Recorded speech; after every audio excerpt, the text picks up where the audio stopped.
Hello, everybody. We're live. Thanks for joining me as usual. And I suppose I'm not sorry for being late, but it is what it is. And it's only 9 minutes this time. And I saw people in the chat giving me shit about it, so I was getting ready. So I said I'd go live now. I consider 9 minutes late to be on time, or slightly early compared to usual. Um, Yeah, so look, let me know if you can hear and see everything okay. My computer was kind of slow and kind of loading a little bit slowly, so there could be issues. Hopefully not. Yeah, someone said what was it? Punctuality isn't my strong point or something like that. And someone else said something. Armchair Limerick nationalist, by the way. I noticed as I was getting ready, getting my stuff together, that he or she said he's probably busy pouring a whiskey and brushing his beard, which is, to be honest, it's hitting it a bit too close to home. A bit too knowledgeable. You know too much. And I'm wondering if I'm like, are you living in my house?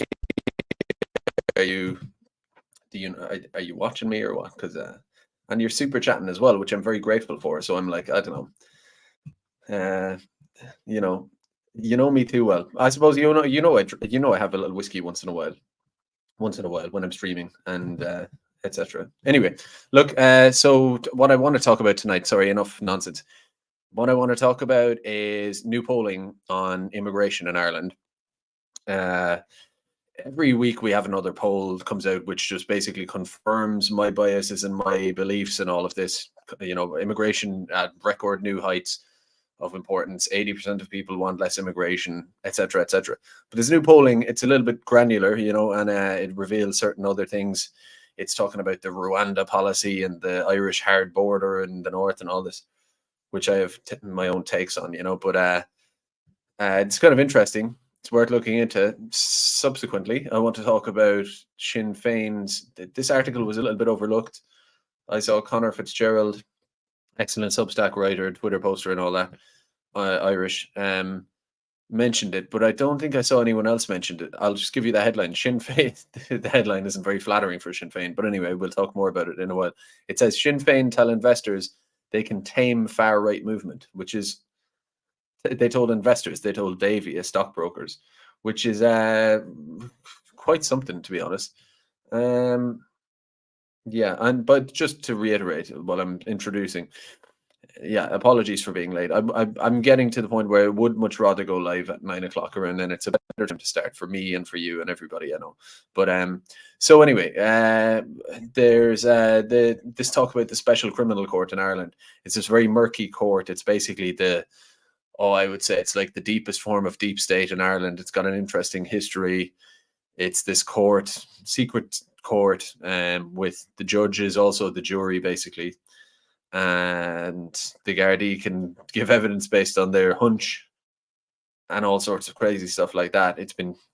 I'll get into it in a while, but they're floating the idea in the media now. The government and the media or whatever are floating the idea of targeting the so-called far right with that, and it's not complicated, but there's nuance to all of it. But it's relevant and interesting. Then I want to talk a little bit about the Trinity campus protest against the Gaza genocide, anti-Israel protest or whatever, anti-Zionist, we'll say. I'll probably talk about it. It kind of has to be mentioned a bit. And one or two other miscellaneous things I want to talk about. But I think, speaking of the Trinity, cracking my knuckles for you there. Speaking of the Trinity, actually, before I say anything else, feel free to share this. Feel free to subscribe to my channel. Follow me on social media. The link is in the description, and you can super chat for the show, comment or a question or anything else as well. So with that said, the big thing right now is the demonstration tomorrow in Dublin against government immigration policy, basically at 2:30 starting at the Garden of Remembrance. It's a bit of a big one, I'd say. There's going to be a big turnout. All the big streamers are going to be there. I say like Philip Dwyer and I don't know who else, but and speakers and streamers and whatever else, activists and just everybody. And there have been big ones recently. I think this one is probably, there's a good chance it'll be the biggest one ever, I would say. And it's an exciting thing, but as always with these things, and I encourage everybody to go. I think if you haven't planned to go hitherto, but you, truth be told, don't actually have anything on tomorrow, it's not too late. It's 10 o'clock. Probably no matter where you're living, whether you drive, and if you just get in your car and go. And if you don't, you can get a, probably from more or less anywhere, surely, either get a lift, excuse me, or a bus or a train or something. So just if you're one of these people who kind of likes to think in your imagination that you'd go, but then you just think, I won't bother, but you don't actually have a reason not to, then go. And that's my pitch. But because it all adds up, and there are so many reasons. It's, some people think it's a waste of time and all this, like some sort of more irate and angsty people who want magic solutions and that, and everything gets questioned as to whether it can provide a magical solution overnight, and if it can't, it's not worth it or something like that. These things bring people together. There's all sorts of reasons. I saw a very good point in an Irish Git video. Michael Brazel, he made a point, and this is a kind of sensitive point, so I'll parse it responsibly so that I wouldn't never be misinterpreted, of course. But he said that it's important for the record to show that we are trying every responsible avenue within liberal democracy and all of that, doing lengthy live streams talking about the issues, begging the government to be, and the state to be reasonable. The layman's take, I mentioned him recently with these detailed breakdowns of these issues, and all these different people making content and all of that, forming political parties, opposing the NGO structure, trying to be truth tellers and everything. Towns coming out en masse, thousands of people to protest, like Newtown Mount Kennedy, against a migrant plantation center in their area. Everything, you name it. And that it's important to just hopefully these things work very well, and we have a political awakening, and we elect our parties, and there's no draconian response from the government to oppress us and all that. But so hopefully it's just, we're going to elect our guys in, and it's all going to be nice and straightforward. So whether that happens or not, it's just important to put these markers down that, hey, there were, I don't know, is it going to be 5,000, 10,000, 50,000? I don't know what, but a huge turnout. We're told when we're looking at Belarus and we're looking at Iran or whatever, that it's very important if 50,000 people or 5,000, whatever it is, take to the streets to demonstrate on an issue, that the government should sit up and take notice of that isn't just a bunch of people standing around. It's a form of participating in a liberal Western democracy, a legitimate form that garners some sort of legitimacy and all of that, and shows that a political movement is legitimate. So it's totally relevant on that basis. And also, it gets people offline, and people meet. Like I've made friends. Take for example, Phil. Phil and I are good friends, right? And he's one of several people like this, but I'll just take him as an example. I met him at the protests outside of Google. They were going on, and I was there, and he came up, and we started chatting away. And you just never know. And all of these friendships or just acquaintances, whatever you want, that are made, think of it as professional networking or interpersonal stuff. That's relevant. That's really important down the line. I'll talk about the special criminal court and all these different things, but there could be all sorts of illegitimate oppression of people in the future. And it's important to have that tight-knit kind of thing where you actually have gotten to know some people, met people. So many people, we all know each other online, but it's good to break that kind of wall as well and meet in reality.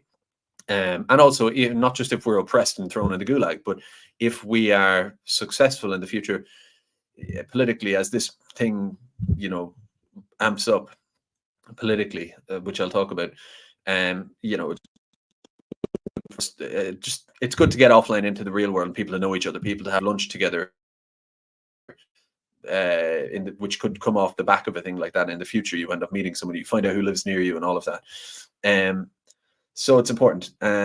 Now, with that said, these things are, of course, can be fraught. I don't mean to scare anyone off. The last one that happened in Dublin went off without a hitch, perfect, brilliant, and we'll be there in overwhelming majority numbers. So there's surely can not be any danger in, it's not like going out in a crowd of 5 in some hostile environment. There's going to be thousands upon thousands upon thousands of people there, and it's probably going to be a lovely atmosphere and peaceful and everything. Of course, it's going to be peaceful on the side of the protesters.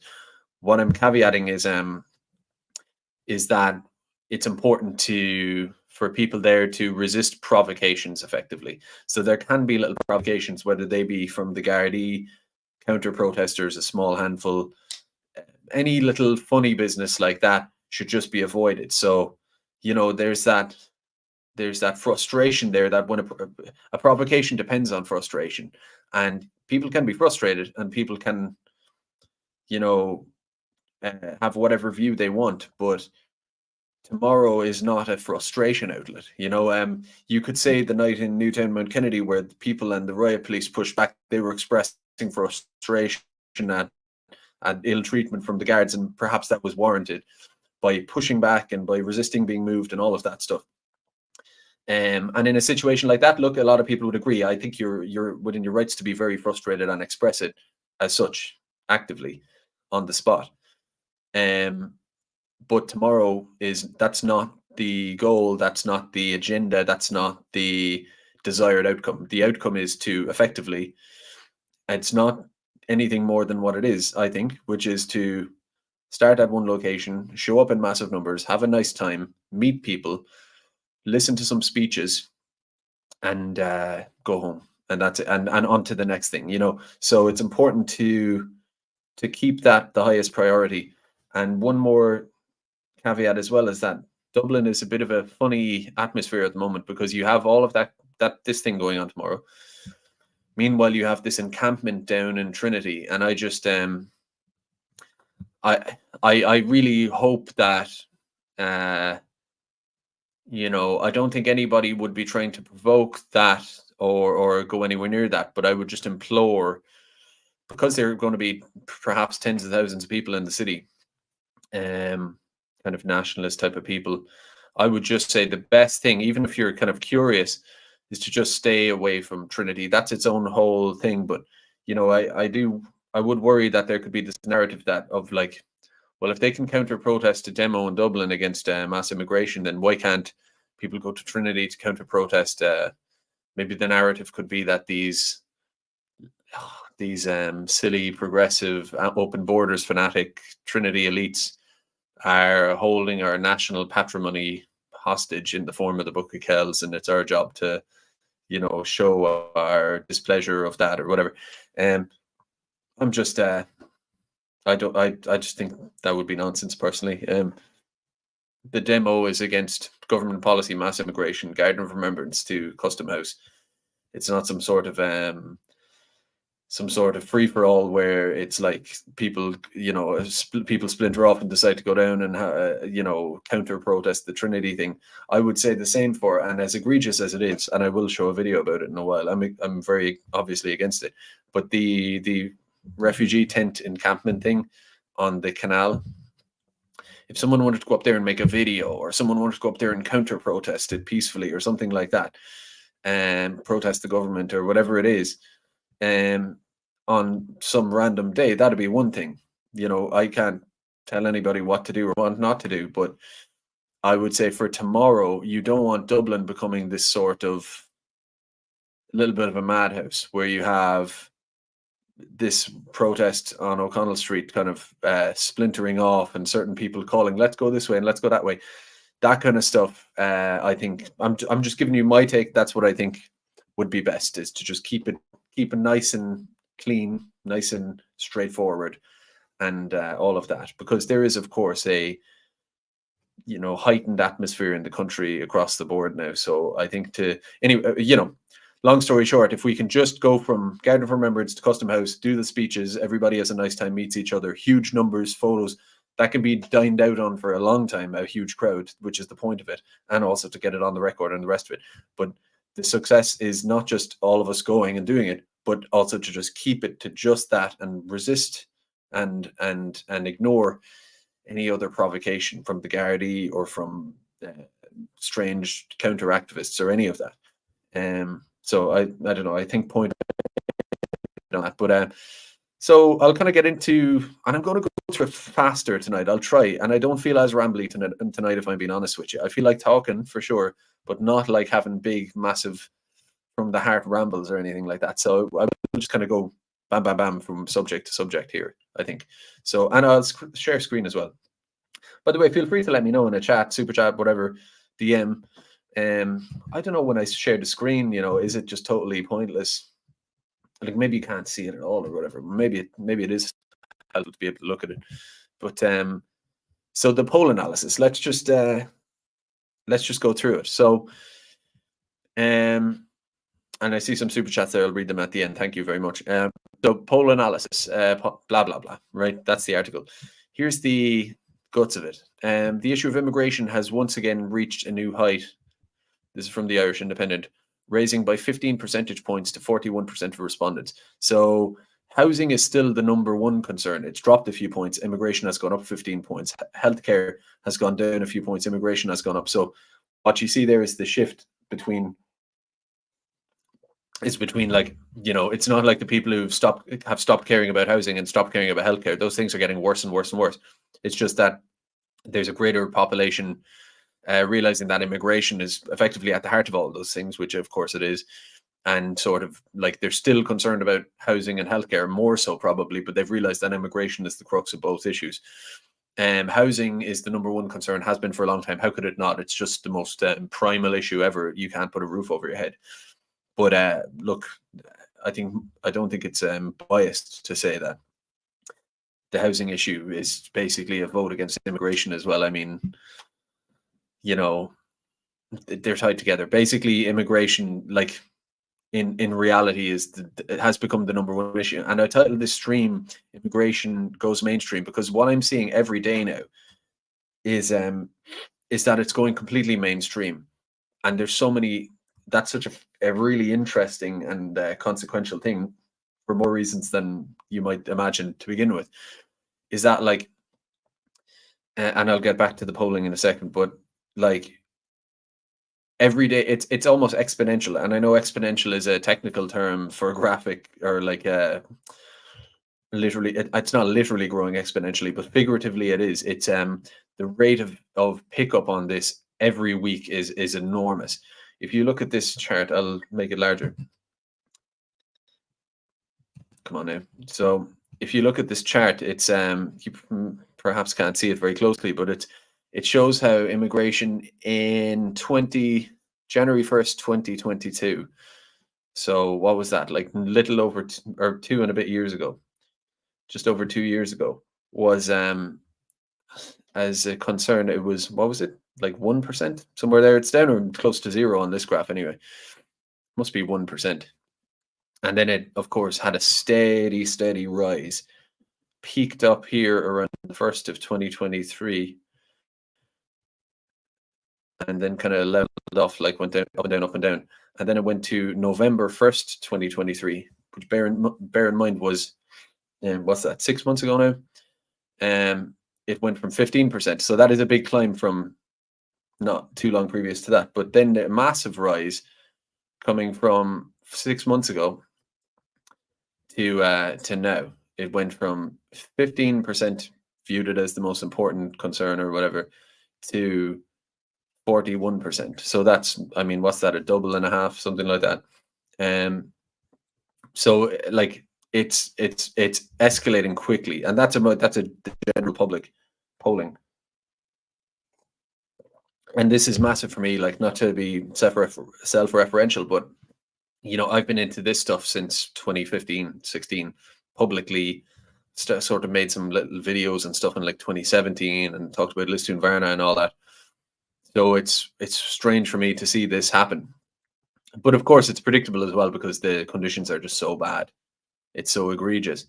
But when you think about that, and it's totally unsurprising in one sense, but we've gone in like 6 months from 15% to 41%. So what about another 6 months? It's what's it going to be, 65%? It's just like you're approaching the point, and if we're probably at this point already, whereby it's effectively just everyone. I know I've said this multiple times, but depending on the poll, like previously it was 80% of people think immigration is too much, and then you take a poll. This poll asks the question from a different angle, but no matter what way you slice it now, it's becoming the biggest issue. And again, the consequences of that are massive, because that's not the end of the story. There's so much going on with, I think all my stuff ties in tonight a little bit, but I suppose I'll just move through it. It's the way that, for example, Sinn Féin are trying to move right on immigration, supposedly, but they're not really. I'll talk about them. So they're sort of playing games with it. Then you have the likes of Ain 2. Take people like Ain 2 or Patrick Tobin. Take Kieran Malooly, whatever his name is, the guy in the Midlands, who's he's a recognizable figure because he was on RTE. He probably knows all the Gombeans down there. And he is kind of acting like a populist nationalist, sort of by joining this Independent Ireland party. And so, yeah, he might get some votes, he might even get in. But then the media ask him and he says, oh, no, I don't think Ireland's full. I don't, whatever. And you look at Patrick Tobin and you get these headlines constantly, like the media doing him favors. First off, having him on like TV3 or whatever it's called every like second week, being like the anti-immigration troubadour. And then like headlines constantly, Patrick Tobin slams government on immigration fiasco, this kind of stuff, right? So that drives all the clout over to him, because as we're demonstrating with these graphs, the political capital is enormous. But then if you pin him down and you say, well, like, should we sort of really, really pull the lever and really dry up on immigration and even deport all these illegitimate people? And like, I'm not talking about like, it's not talking about getting every foreigner ever out of the country, but just like what most people would consider reasonable, necessary, but also strong action on immigration beyond just platitudes. If you put that to him, any practical, measures like that, he'll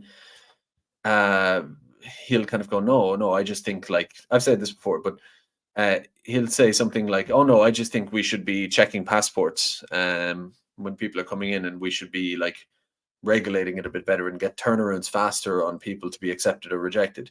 Sort of very milquetoast. And you kind of go, and like, it's like, that's what Simon Harris says, that's what Helen McEntee says. So like, you scratch the surface and it's like the same as what they say basically as well. Like, neither Simon Harris nor Helen McEntee or any of them say, no, we must keep immigration completely unregulated and crazy, and we must bring in a completely unlimited amount of people for the benefit of landlords and multinationals. They don't say that. They say, yeah, we need to get it under control, and it's, whatever. So, and again, no distinction. And then you have Sinn Féin also. I mean, they're doing it even less, but they'll get good success out of it because they have the name brand and it is what it is. So they'll gain political capital out of it. So it's kind of like, even as immigration becomes the big issue and it's a big victory parade for people who genuinely care about it, it's sort of murky as well, because upon that, all sorts of wrong answers can get plugged in, where all the wrong people, all the political capital is intentionally driven towards all the wrong areas intentionally by the power of the media and the regime and the establishment machine and all of that. And then, of course, like, I'll get onto the Special Criminal Court, they start locking people up for just being activists or whatever. And so much can go on, so much murky stuff can go on at the same time. So I don't know, maybe I'm rambling, but it's like, it's an interesting time, because and it's a very delicate transition time, because you're going, again, like someone for me who I couldn't have dreamt of getting to this point, in a way that it's the big issue now. Everyone's against it, not just being against it, but becoming more hardened in their opposition to it. And yet getting our arms around some sort of political machine, or some sort of the levers of actually changing things in the country properly, as opposed to having it just kind of go Georgia Maloney style, or something like that is very difficult and very delicate. And yet the situation is also good because you have so many activists. There is such a grassroots anti-immigration, mass immigration, we'll say, machine in Ireland. Like all of you and me and you name it. I don't want to name names, but think of the dozens of activists and big content creators. And special mention there to Derek Bly as well, by the way. I've a lot of time for Derek Bly, but it just takes someone like him. I think he's got good enough. I don't know, depends what poll you look at, but like he's whether he gets a seat or not, he's got legitimate numbers supporting him. He's not one of these people who's going to get 5 votes or whatever by any means. And I just have so much time for him actually as a guy personally to talk to and all that. But just from a distant point of view, there was recently an alleged, I say alleged, I don't know why I need or how I need to use these words, but there was a sexual assault. A video came out of it's just for legal reasons or whatever. I don't know. Like we'll say an alleged sexual assault in Cork. Ukrainian, supposedly, allegedly Ukrainian man. Go to Derek Bly's channel, maybe not now, but he did a video on it. Video emerged, and then within like 2 days, he made a full video on it. Spoke to the mother of this 12-year-old boy who was assaulted, and spoke to the man who stopped the assault, and did a whole video on it. And like, I see, just on a purely moral level, when I look at the likes of whether it's Peadar Tóibín or whether it's Pierce Doherty for Sinn Féin, or these people kind of like rubbing their hands together, making political hay out of it and all of that, schemers, operators. And you look at someone like Derek Bly, who's thrown his hat in the ring in the arena, and yet he's willing to be there for people like that. People like working class people, if I can use terms like that, people who don't have big connections to the media and all of this kind of stuff. He'll go down to them and he'll sit in their houses with them and listen to them tell them their story about what happened to their boy being sexually assaulted, potentially having their life. I don't like to say anyone's life is ever destroyed. People say that. I don't like that. But having his life severely impacted at such a tender age, and you can bet that all of the news talk and all these different journalists or activists and the billion NGO activists and all that who are queuing up to take care of these foreign men and advocate for their rights. Think of someone like Cathal Malone. He's that solicitor who keeps popping up on telly. He actually, I think he went to UCC when I was there. Is now like this immigration lawyer, activist type of person, keeps popping up on telly telling us that it's impossible to stop immigration because of all these legal mechanisms or whatever, as if we can't just, as a country, even though the majority of people are against it, as if we can't just change whatever rules as necessary according to the wishes of the vast majority and according to common sense. But you'll have someone like him who'll sort of put out this nonsense while being paid, profiting from this immigration industry effectively,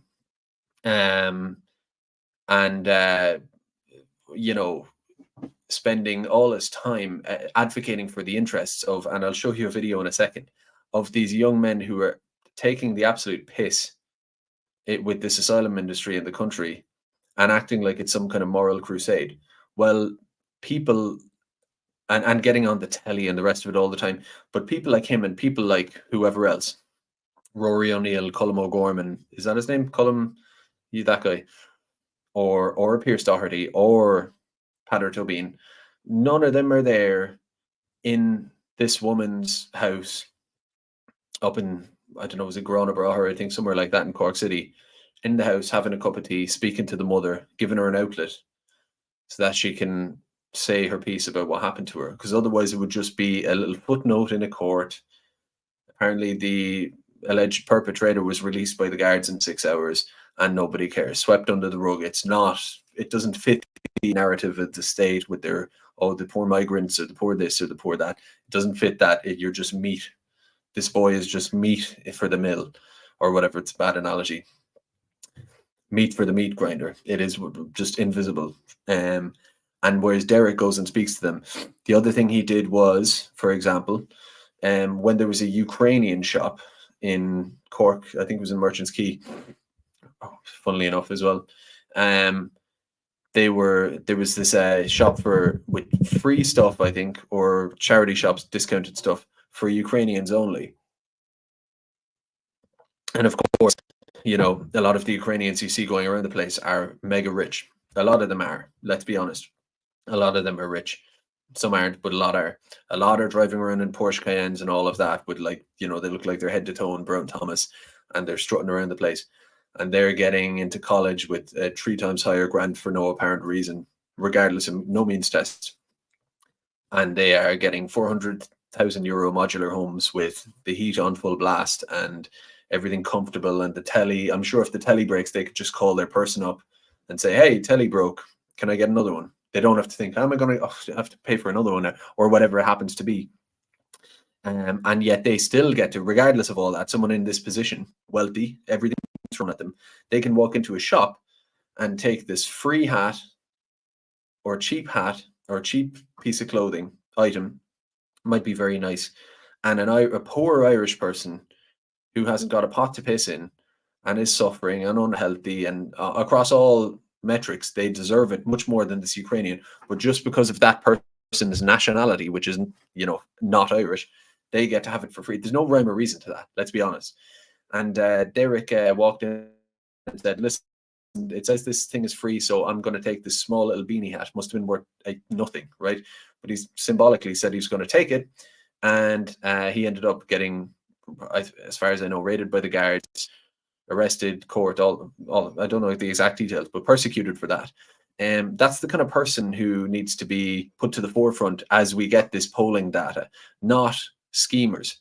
And someone like McGurk can say, "Oh, well, the schemers are playing the game and all that." Well, we need to change how people view the game, if that's the case, right? If it's the case that, well, he who gets into office is the superior actor in the situation, he who, you get to the point where you don't even mention the issues at all, you don't stand on these things, you just placate local gumbeans and the media and all of this, and do all these things, basically turn yourself into just Enda Kenny, turn yourself into Simon Harris, turn yourself into that, and make meager noises on the side about immigration if it suits you, and then do nothing.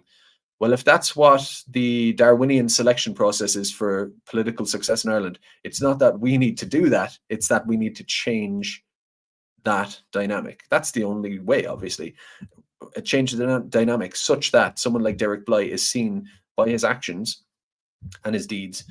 I suppose that's the same thing, as legitimate. We just need to get to that point. So I don't know. Am I going off on a ramble?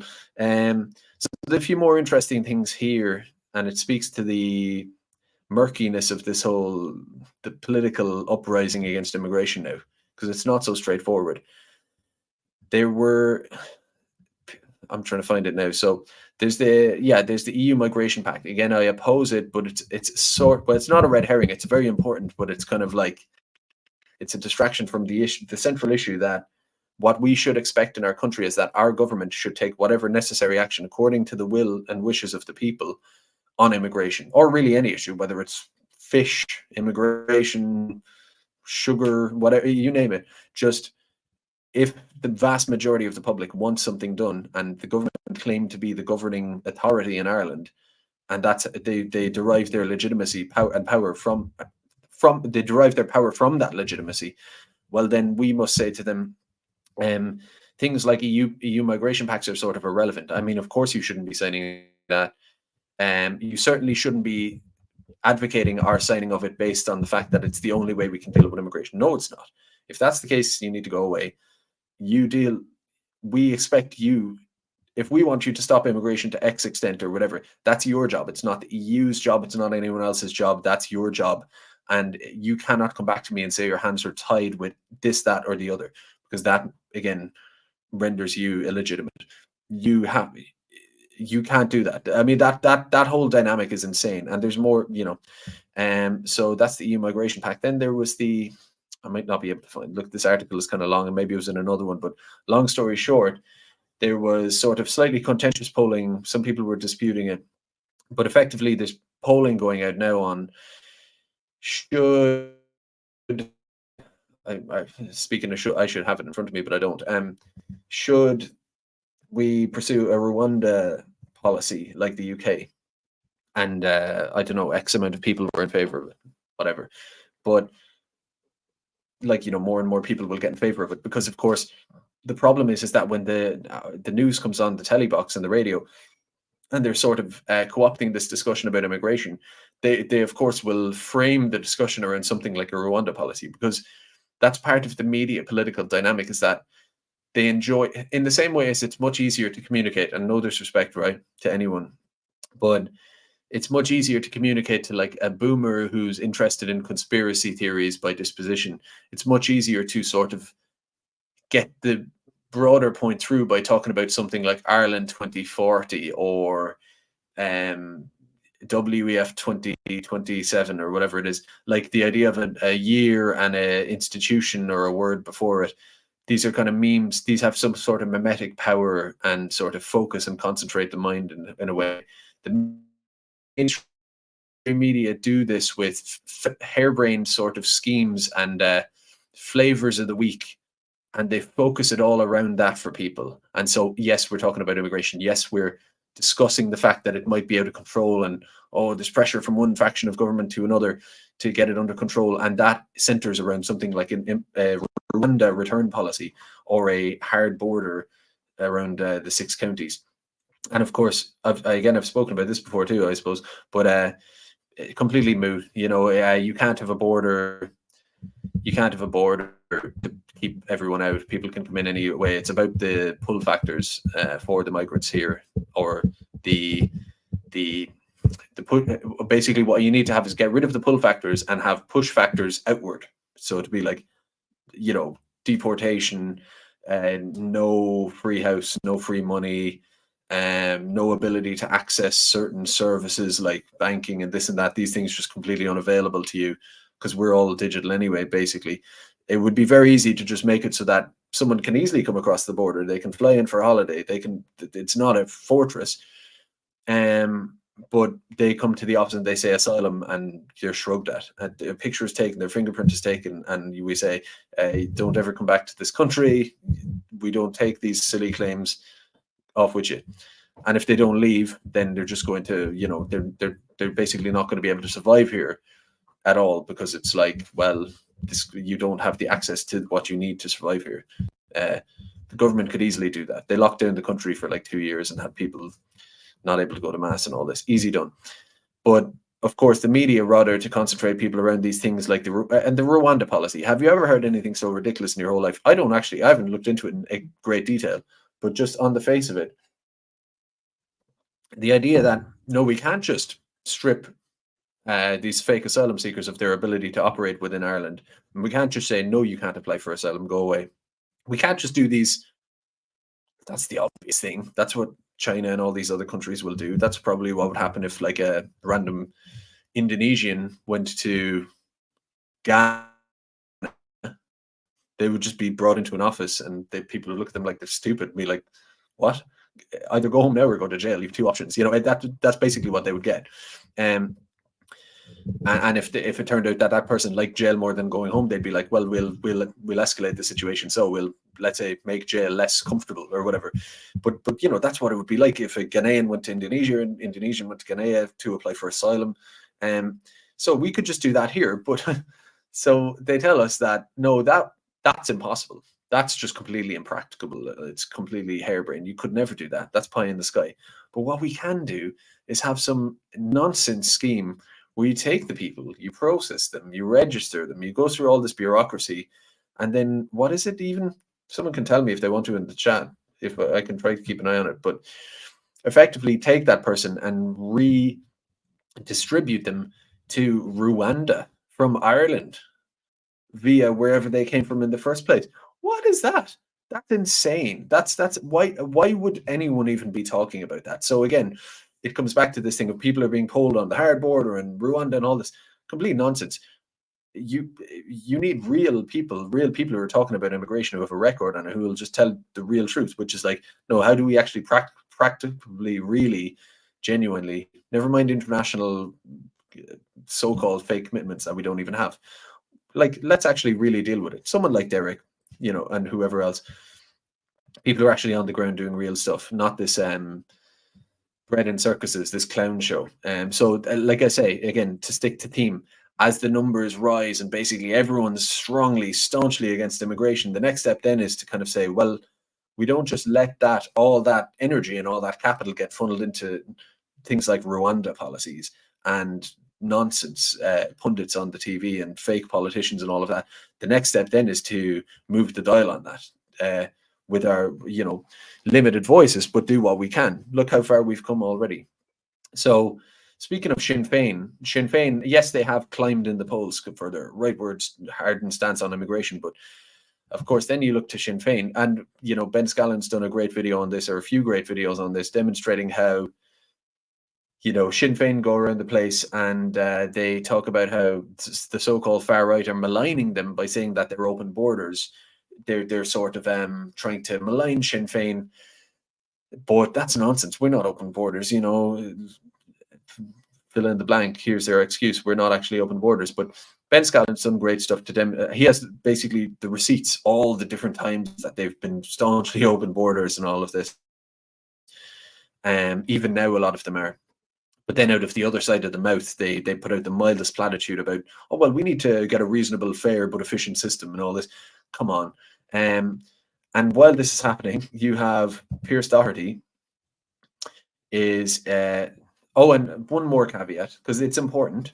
While Paddy Cosgrave is calling the so-called far right in Ireland a NATO, a NATO plot, and they're there to ruin Sinn Féin's party, and Fine Gael and Fianna Fáil have weaponized the so-called far right as a kind of golem against Sinn Féin.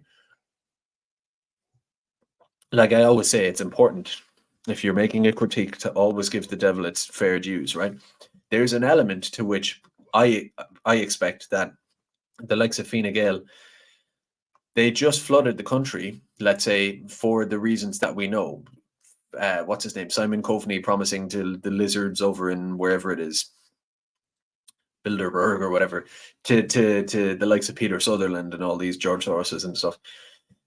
Simon Coveney and the likes, with these infamous commitments that Ireland will have 1 million extra people by 2030 and 3 million extra people by 2035 and all this.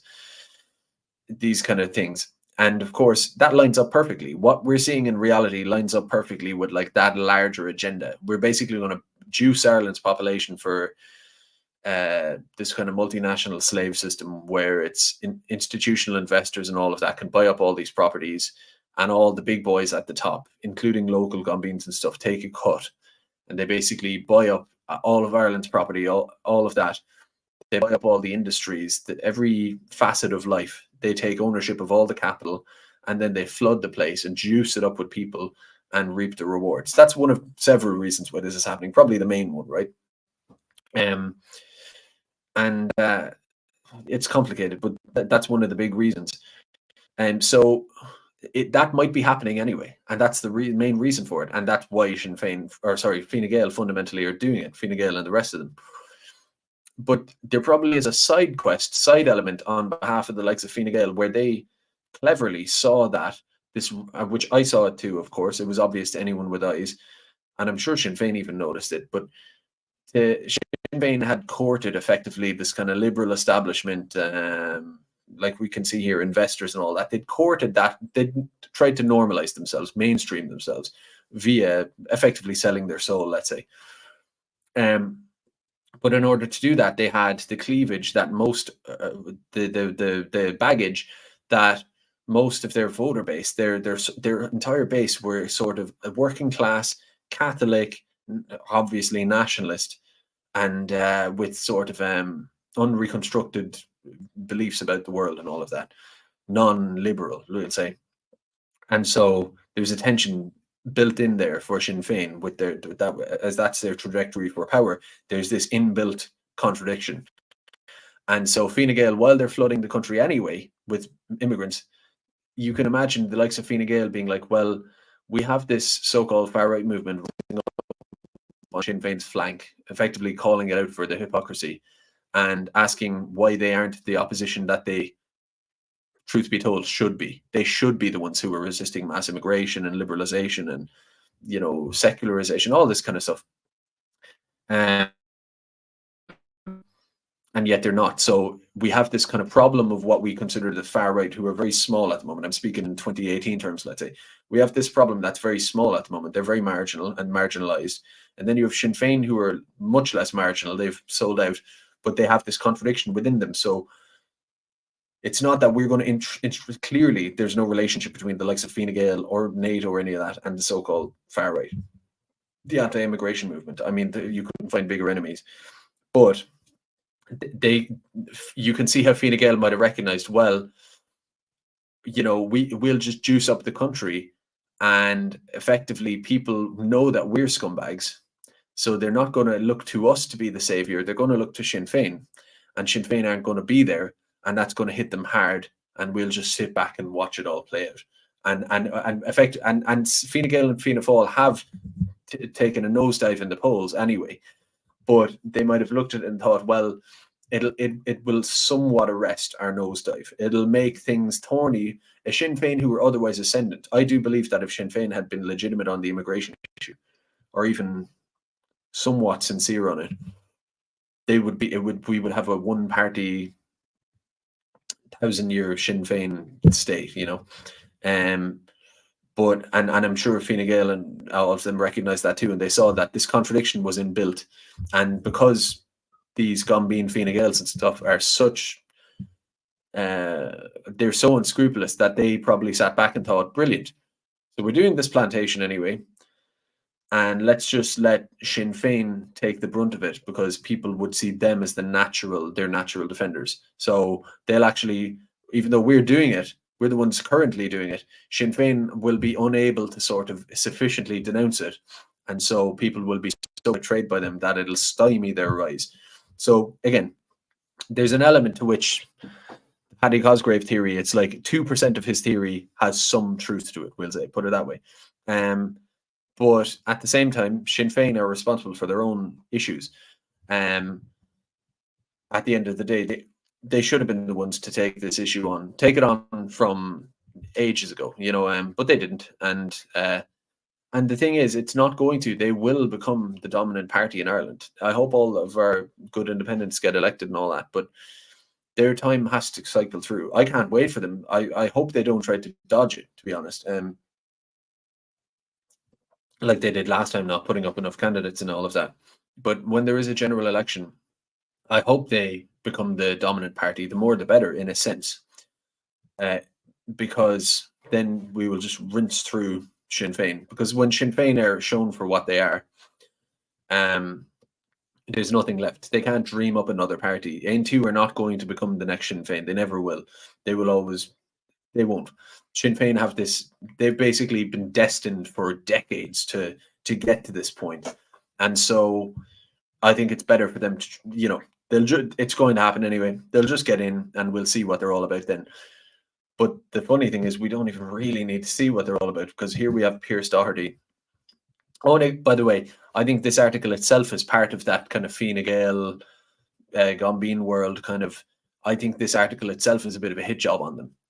Now, it's probably, I don't doubt that it's fundamentally true, but it's phrased in the least charitable way.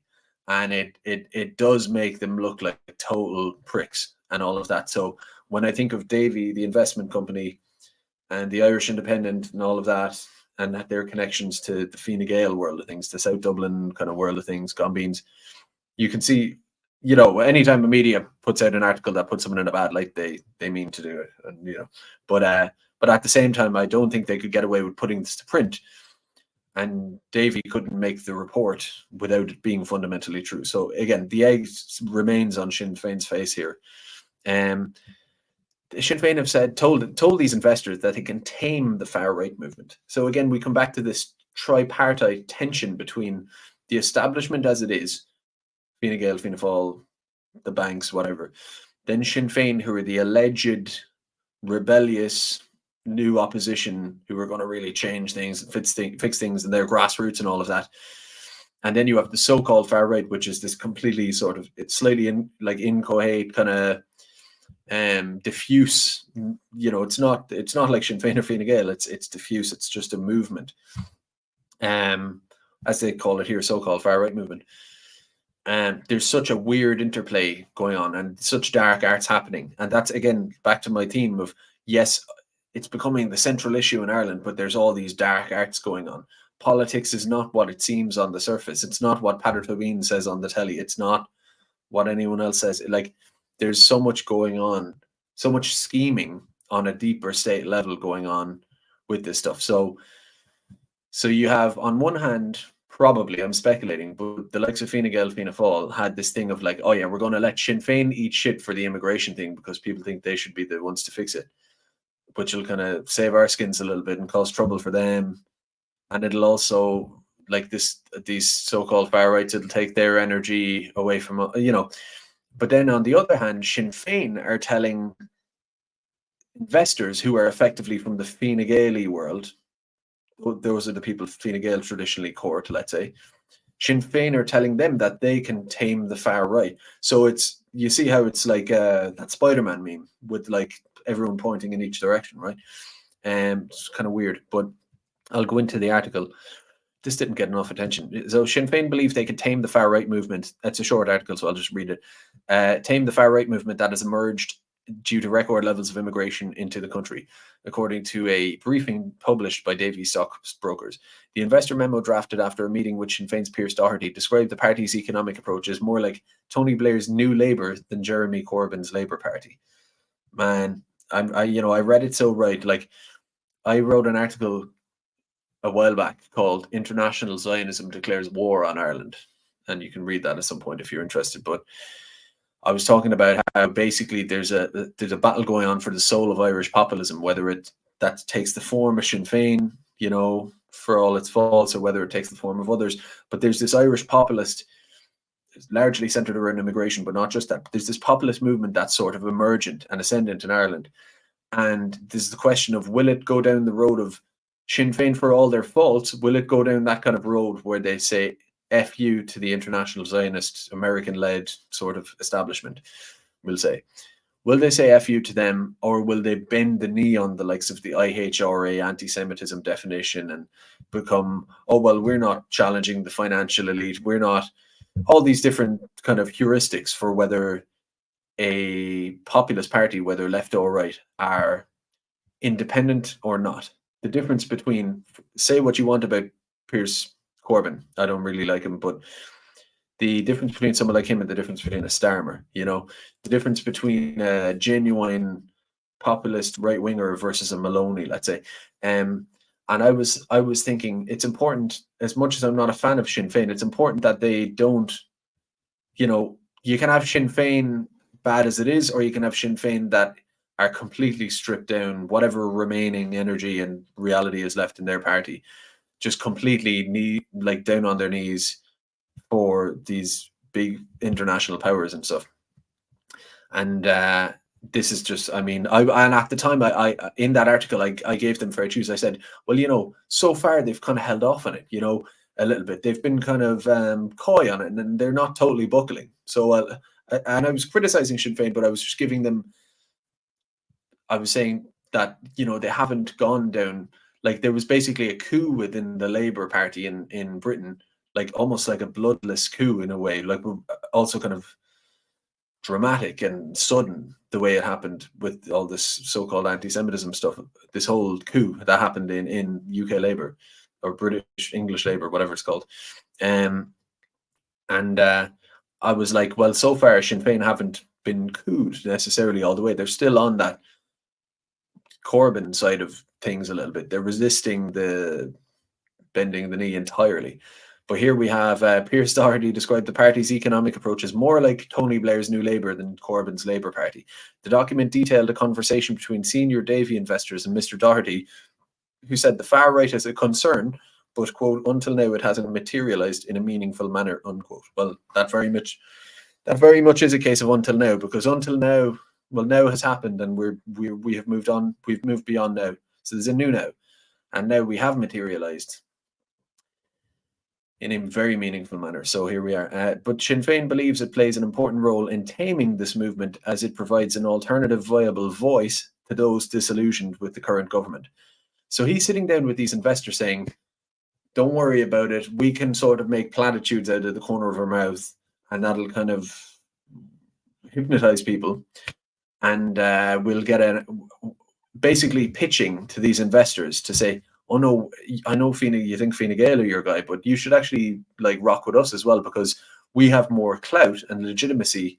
We have more street cred that we might, Simon Harris isn't going to be able to steal the thunder of this populist nationalist movement in Ireland. He'd someone like him, but Sinn Féin has the capacity still to kind of do that. So he's there basically kissing these guys' feet, selling the true Irish spirit of populist uprising to them on a platter, in such a fashion. It's crazy. Davy's view of Sinn Féin following the meeting with Mr. Doherty is that the party recognises the key strengths of the Irish economy. The key strengths, of course, which is probably, getting you into a pod, paying $2,000 a month for it your whole life, never owning anything, and being surrounded by like no Irish people, will say. It's kind of doesn't make sense. Being surrounded by nobody who's Irish, let's say. Just basically being a renter or whatever, or living in some kind of box in this new Ireland. So those are the key strengths of the Irish economy, I'm sure, according to Davy, right? Or, the key strengths of the Irish economy aren't like a world where people can go back to a single parent household, like a single income household, and everybody has an acre. We just kind of try to distribute it around that everybody has a decent garden and a couple of chickens and all that. That's not what Davy sees as the strength of the Irish economy, some sort of more pleasant life for people. Obviously not. Like, the strength is build flat blocks as far as the eye can see and fill them with foreigners, and Irish be damned. And the need to maintain policies to support key growth drivers. The document said Sinn Féin advocates maintaining the status quo on excess corporate tax receipts and fully endorses the government's decision to invest windfall taxes in the sovereign wealth fund. How long is this thing? No, it's longer than I thought. Let's see, just kind of get some nuggets out of it.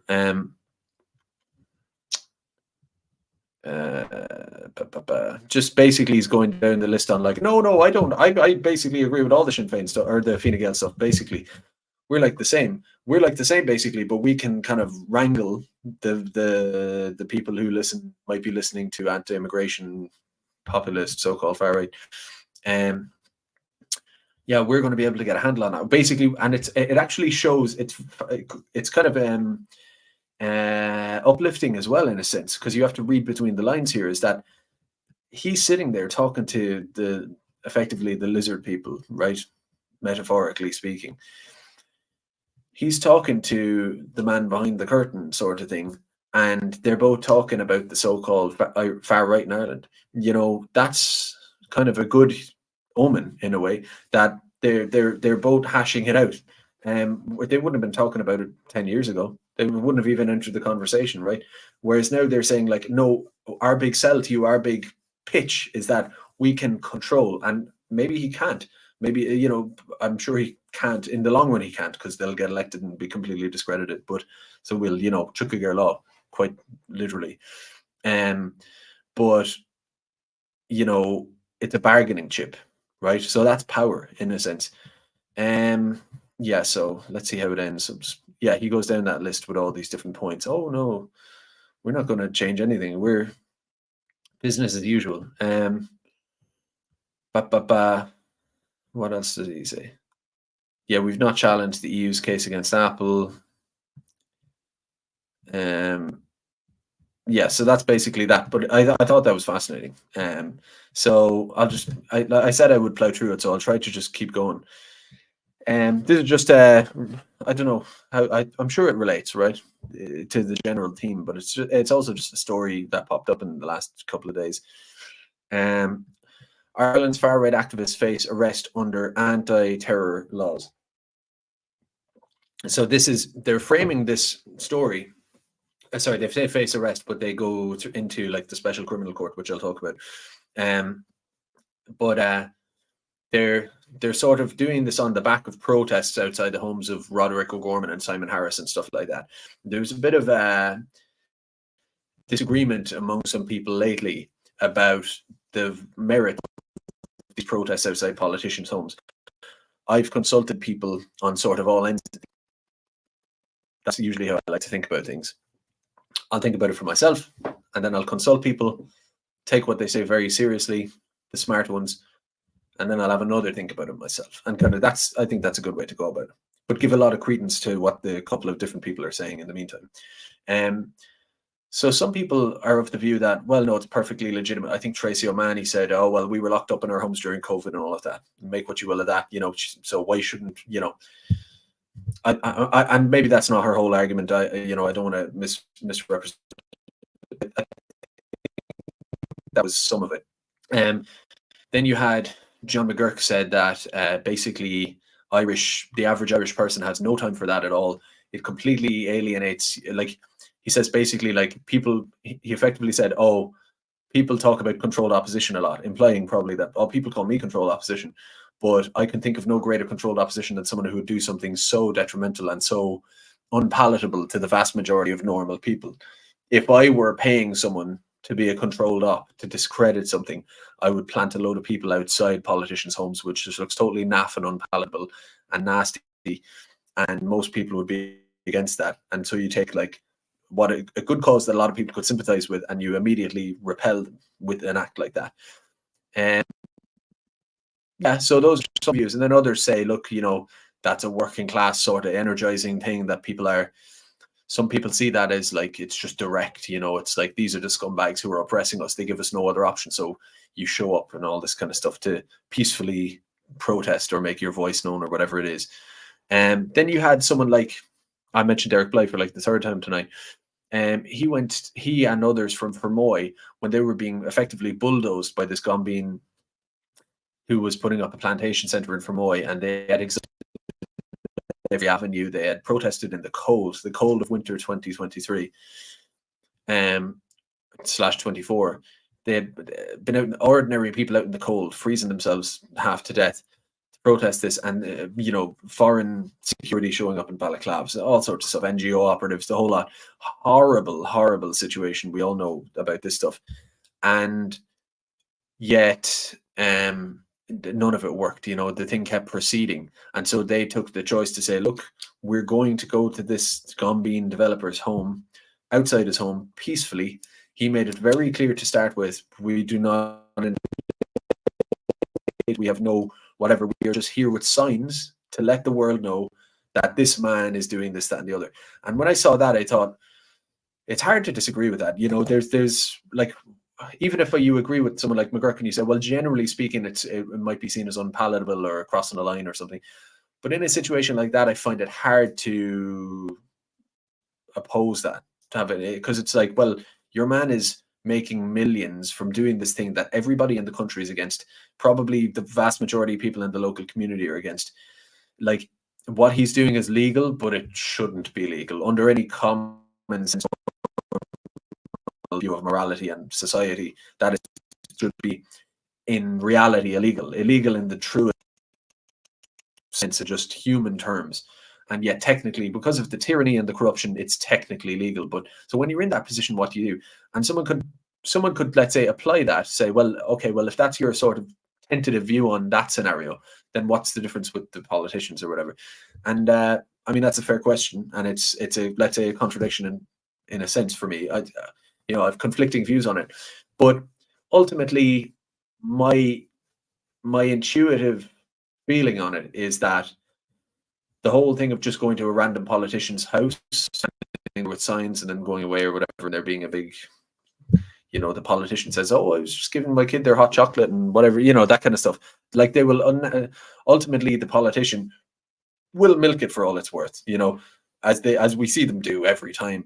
They'll milk it for all it's worth, and McGurk, to a point, is right. There are a lot of people who will see that regardless of the politics involved and just say, that just doesn't seem good. You always want to look like the good guy, effectively. That's kind of a bit of a kind of general rule of thumb, you know. And if like a lot of people would look at regardless, even if they agreed with you on every it, that should also be a sign. Like if a politician is like shouting it from the rooftops, isn't that a bit of a sign that, you know, they sort of not took pleasure in it, but that they see it as like, oh, this is great for me politically, because they are, of course, cynics. You know, splashed all over the newspaper their little tale of, you know, trouble or whatever. So that's one shot. Is that there's you know, there's a lot of downside to it, let's say, in terms of perception. And if the politician seems to be milking it, then maybe it's a bit of a loss in that sense. You could say that, but it's definitely legitimate to say that there are potentially significant downsides to that, right? And then what I don't understand is and of course the legal jeopardy, which we'll get into here. Then the other thing I just don't get is what's the upshot. So I could tell you tomorrow, someone could say, what's the downside of going out to Dublin tomorrow for a protest? Some people, whether this stuff's true or not, but some people say, oh, you're just there, you know, you're going to be profiled, and some provocateur could do something at an event. There's a downside to that, but what's the upshot? I could give you a 10-minute ramble on, like I did the stream. There's significant upshots to going on a big demo in Dublin tomorrow. Significant upshots. So even if you can throw some downsides to me, I can give you a straight up clean cut. It's not like a moralistic thing. It's just a clean cut, multi-pronged set of upshots to that. Whereas something like standing outside a politician's home with signs in some suburb somewhere, I can list multiple downs. We'll get into some of them here. I can list multiple downsides, but I fail to see an upshot.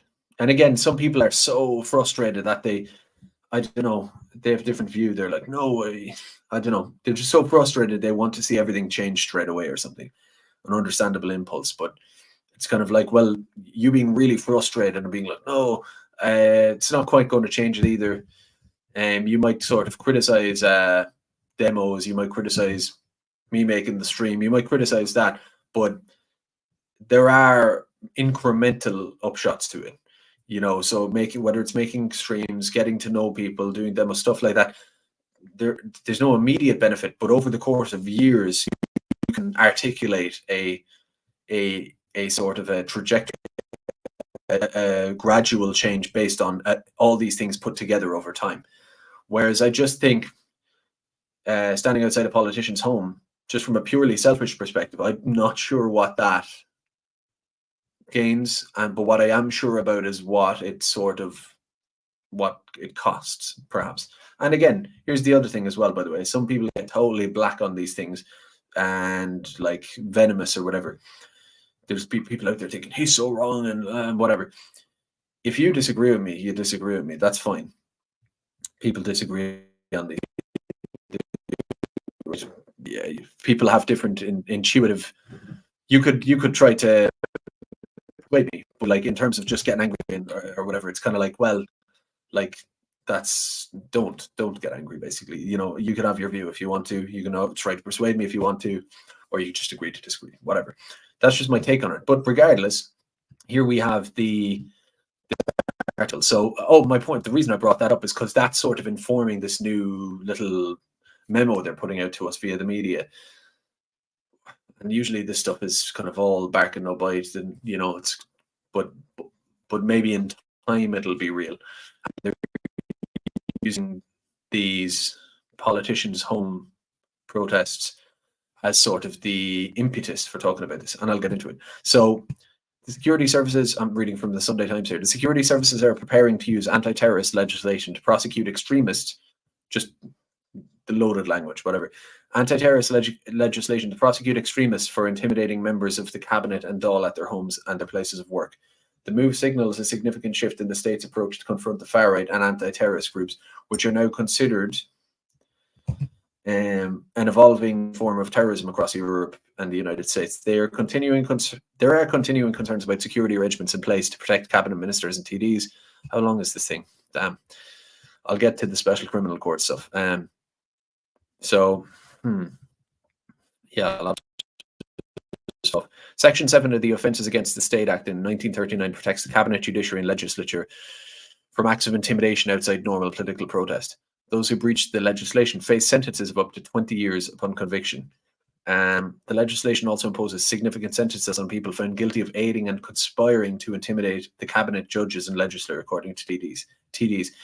Security services are now engaged in discussions with the director of the DPP on what charges could be preferred against extremists. Trials could be referred to the Special Criminal Court, a non-jury court used to prosecute violent dissident Republicans, jihadists, and organised crime, if the DPP considers there's significant risk of an accused person or groups interfering with juries. Yeah, so they talk about Helen McEntee's so-called bomb scare. I mean, I don't think we can believe anything on face value these days. So Paul Murphy with his graffiti daubed house, who knows with this stuff, you know. So the protest outside Roderick O'Gorman's, they talk about Simon Harris. The assessment is based on the modus operandi of some protesters who circulated images of themselves standing outside the Taoiseach's home in Greystones, where they unfurled anti-immigration banner saying South Dublin says close the borders. Yeah, so blah, blah, blah. Until now, Gardaí have been using the Public Order Act and other legislation to pursue any extremists who break the law, as they have been reluctant to use more draconian laws should it cause far-right groups to become more secretive and cohesive. Interesting. But there are now concerns in the force about the serious dangers of radicalized extremists or lone wolf type actors, given the scale of social tensions which illegal immigration is causing. You know, that last sentence actually stuck out to me, just as a slight caveat or detour. Is that, like, isn't it weird? Putting aside these words like extremists and all that, as I've said a million times, the vast majority of the country want illegal immigration and just mass immigration in general to be totally pulled back, right? So it's not just some fringe sect who believe it. It's what they would call a fringe sect who strongly believe and advocate on it publicly, but the rest of the country, in a smaller way, just agree with the sentiment overall. And they kind of acknowledge that. They say, oh, we fear extremists, lone wolf, all this kind of stuff to radicalize people. And then they say, they finish the article with, given the scale of social tensions which illegal immigration is causing. Again, my pitch to Drew Harris and the security services and Helen McEntee and all these people would be, well, yeah, you police your state as you see fit and all of that kind of stuff. And of course, I'm a peaceful advocate of peaceful political change and all that kind of stuff, as I've said endlessly. But surely, on top of your security measures that you're taking, according to your own view of things, if it's acknowledged that you're worried about all of these because, in your own words, given the scale of the social tensions which illegal immigration is causing, surely along with your security state, which arguably is kind of your job or whatever, I'll give the devil its due, wouldn't one of the good solutions as well to be to address the social tensions that illegal immigration is causing? Illegal immigration, mass immigration, whatever. I mean, if your concern is state security and sort of how do I put it, public order and a harmonious society where people aren't angry or frustrated and there isn't political division and what's the word? Bifurcation. What's the word? The polarization. If you want to avoid all of these negative political sort of tendencies across the country among the general public, wouldn't you just address that issue? Just basically lower immigration, the thing that everyone's mad about, everyone. By your own words, wouldn't that, like, why not just evaluate, like, explore that avenue as well? I don't know. But of course, they're much more interested in trying to figure out ways to arrest and harass and persecute people, largely for, I assume, speaking for myself and all of you, I'm sure, peaceful political advocates will say, persecuting, which they're already doing, of course. We're all persecuted, as is. But anyway, yeah, this special criminal court, you know, I just took a few notes because I haven't study. I don't claim to be any expert. I just took a couple of handy notes as before I started live here.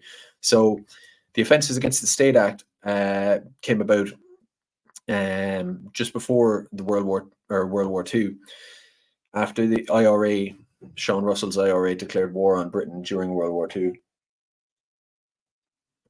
and started a bombing campaign in Britain. So in the midst of that, they went about this Offences Against the State Act, basically. And there's history before that, but the court came into effect. 8 days before World War II broke out, they established the Special Criminal Court, and it first consisted of 5 army officers. So we're talking about something along the lines of Guantanamo Bay. I hope I'm still live, or I haven't really checked the chat in a while. Sorry, let's do like a... Just do it once, a quick look. Seems to be good. But yeah, it's effectively like a sort of a Guantanamo Bay or General Douglas MacArthur's administrative regime in Tokyo after the Japanese surrendered, or something like that, some sort of military occupation, you know. So I mean, in a much smaller form, kind of setting up this, basically this ultimate sort of readout for the state beyond, within a liberal democracy, even back then, setting up this sort of caveat to the liberal state to be like, yeah, we have all that, but it's kind of like the idea of a Batman or something, you know. And there's this kind of, you know, break glass, put out the bat signal, we'll abandon the liberal democracy when we need to, as we not even when we need to, but when we allege that we need to. So yeah, it consisted of 5 military officers, and obviously over time it came and went to Special Criminal Court. Then it came back for the troubles for the Republican dissidents and all that, and it's come back and forth. In the more recent past, it's been used mainly for organized crime, kin-ins, all this kind of stuff, organized crime in Dublin, gangs and stuff, under the premise that juries could be interfered with, basically. And it's effectively a closed court. It has this thing called belief evidence, where a chief superintendent can claim that he believes you were a member of a illegal organization. So that requires no evidence. This chief superintendent's word can just be taken that he believes you were part of an illegal op, effectively, and that is seen as evidence in the absence of evidence. Now we know what guards are like, so it's a bit disconcerting how, you know, they can often lie to achieve convictions. That's been well documented. There's also a feature called what is it? Oh, so there's obviously where the judge is basically the jury as well. So there's no jury. I'm forgetting a feature of theirs as well. It's that oh yeah, you can't see all the evidence. So you, as the defense, cannot see all the evidence against you. The Gardaí can kind of withhold some of it. So basically, it's a kangaroo court. It's sort of almost like a military tribunal, or the likes of a Guantanamo Bay, even though that's a prison, but a court format where you're beyond the mechanisms of an ordinary, what we would consider a fair trial, to be judged by a jury of your peers and the rest of it. And essentially, I think one of the big issues is that it's not public, you know. So they, you know, I'm sure they could just railroad you. So, you know, you can see how if they turn their ire to this on the so-called far right, that they could just implicate people left, right, and center. And of course, they could get someone who goes to someone's house and acts out or whatever, you know, at some demonstration or whatever. They could start where they could be kind of defensible, but very quickly they could move that onto activists, because ultimately what they want to do at the end of the day is go after activists, I think, and sort of, I don't know, one of the big problems they have is that even if they're going after peaceful activists and all of that in the future, basically persecuting people, they try to drag people into the secret court.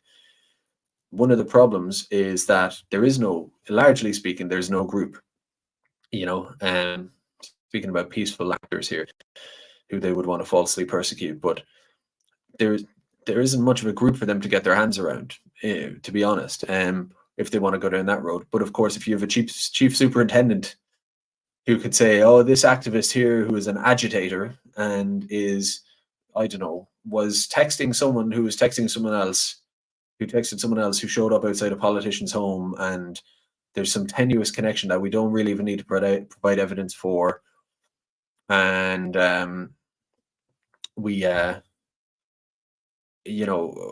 guard, the superintendent, can just say you leave your member to that." It's very worrying, so they could go about this.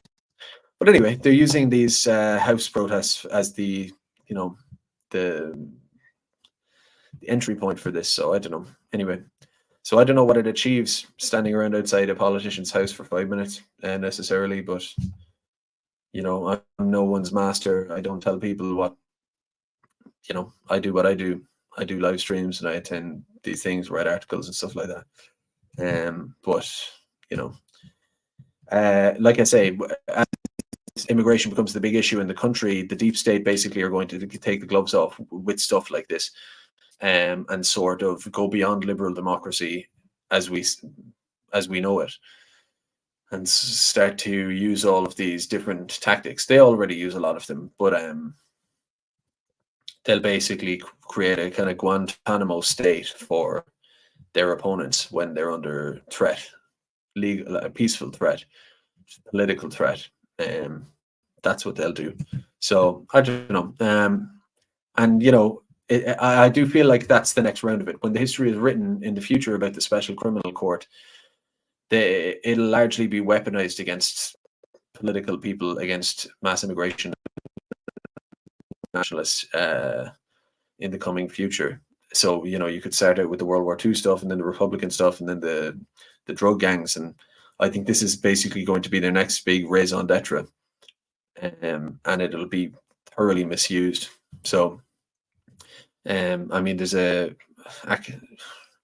academic or whatever here from Galway saying Ireland must abolish the Special Criminal Court. She points out how it's total bullshit basically across the board. But and it's rare as well, by the way. It's usually in these tin pot countries where you have these kind of, you dragged into a room and tried by a judge or an executioner. It's very sort of strange. They don't even have in Northern Ireland, allegedly, where all the troubles are and the simmering baggage of the troubles still in the north. So they don't need it in Belfast, but they do in Dublin still, apparently, just for druggies and stuff, even though in most other countries they manage fine without it. I mentioned the Trinity thing at the start. Yeah, that could be hours talking about that. I'm not going to. I'm against it. I'm not against it quite. I'm against a lot of the people doing this kind of stuff. The leader of the student union, outgoing leader right now, is some like Hungarian. His parents are in the EU Commission. I mean, what is more detestable than a student union, right? The incoming student union head is a man. Terms of service. I might want to avoid that. There's a male who identifies. I can't believe I have to say this shit. Part of me looks forward to when YouTube is gone, which it inevitably will be for me, and I get on Rumble, because it's thoroughly degrading. And yet, for such a trivial thing, I don't want to get, So Jenny, right? Jenny, the male called Jenny, is the incoming student union president. So these are the types of people in Trinity, and most of them are open borders fanatics, lunatics, elitists, sons of multimillionaires and daughters, and a lot of them are probably in these tents trying to get the ride and all the rest of it. So detestable in a large way. But then at the end of the day, I do oppose the genocide happening. I'm kind of tend towards the underdog. I don't want to get into a big justification of my view of the Israel-Gaza thing. But I generally support people who are protesting tens of thousands of children getting murdered. It's pretty straightforward, but by a US-backed fake country, but terrorist country. But one of the things, speaking about tomorrow, is that I'm wary of is I generally support the idea of opposing this genocide, but I don't like the people doing it in Trinity for many other reasons. The trouble is that, like, if I were a Zionist looking at Ireland and thinking, okay, you have this American campus protest movement is spreading to Ireland. Ireland is organically anti-Zionist for various reasons. How are we going to field a cultural opposition to this movement of students or whatever, and this Irish anti-Israel movement? Well, if I objectively were from the outside looking in, I would look at what are described as the so-called far right, nationalist, populist, whatever in Ireland, and I would say, you know, they naturally are at odds with these campus protesters. They just don't like them for several reasons, regardless of the Israel Palestine thing. They don't like them for other reasons, and the people in Trinity don't like them back. And so they're culture war opponents. And wouldn't it be ripe? And the so-called Irish far right are ascendant. You know, they're growing, massive numbers of protests, dominating the discussion online and in the mainstream media all the time, but also disempowered and disprivileged. So what if we, as a sort of a what's it called, patron, sort of, through certain channels, can influence the idea that, oh yeah, those I don't know, I still have this earphone in, but I might need it in a sec.